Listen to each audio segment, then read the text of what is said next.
Hi guys, ഇന്നത്തെ ഒരു mini blog ഉണ്ടല്ലോ. ഒരു 10 മണി ബ്രേക്ക്ഫാസ്റ്റ് കഴിച്ചു. സ്വീറ്റ് ബണ്ണും വിത്തോട്ട് ഹോർലിക്സ് ആയിരുന്നു. 1:30 ലഞ്ച് കഴിച്ചു. തൈര് കറിയും വെളുത്തുള്ളിച്ചാറും അപ്പോഴും ആയിരുന്നു. അടിപൊളി ലഞ്ച് തന്നെയായിരുന്നു.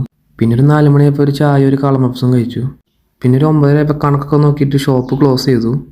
പിന്നെ കുളിച്ച് ഫ്രഷ് ആയതിനു ശേഷം ഡിന്നർ കഴിച്ചു. വെളുത്തുള്ളിച്ചാറും തൈര് കറിയും മുട്ട റോസ്റ്റും ആയിരുന്നു. പിന്നെ ഇന്നത്തെ വിഷമം എന്താണെന്ന് വെച്ചാൽ വെളുത്തുള്ളിച്ചാർ കൈയാണ്. വേറെ അച്ചാറൊന്നും ഞാൻ കൊണ്ടുവന്നിട്ടില്ല. ഇനി നാട്ടിൽ പോയി വരുമ്പോഴാണ് അച്ചാർ കൊണ്ടുവരാൻ പറ്റുള്ളൂ. ഇവിടുത്തെ അച്ചാറൊക്കെ ആണെങ്കിൽ വേറെ കൊള്ളൂല, പുറത്തുനിന്നുള്ള അച്ചാറൊന്നും. അച്ചാർ ഇഷ്ടമല്ലാത്ത ഞാൻ 3 നേരമാണ് വെളുത്തുള്ളി അച്ചാർ കൂട്ടുണ്ടായിരുന്നത്. അപ്പം ഇനി അച്ചാർ ഉണ്ടാവില്ല. ഹായ് ഗൈസ്, ഇന്നത്തെ ഒരു മിനി ബ്ലോഗ് ഉണ്ടല്ലോ. ഒരു 10 മണി ബ്രേക്ക്ഫാസ്റ്റ് കഴിച്ചു. സ്വീറ്റ് ബണ്ണും വിത്തോട്ട് ഹോർലിക്സ് ആയിരുന്നു.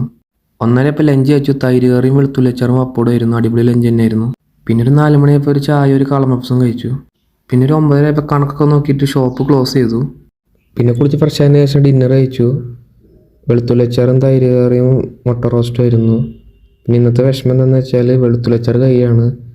വേറെ അച്ചാറൊന്നും ഞാൻ കൊണ്ടുവന്നിട്ടില്ല. ഇനി നാട്ടിൽ പോയി വരുമ്പോഴാണ് അച്ചാർ കൊണ്ടുവരാൻ പറ്റുള്ളൂ.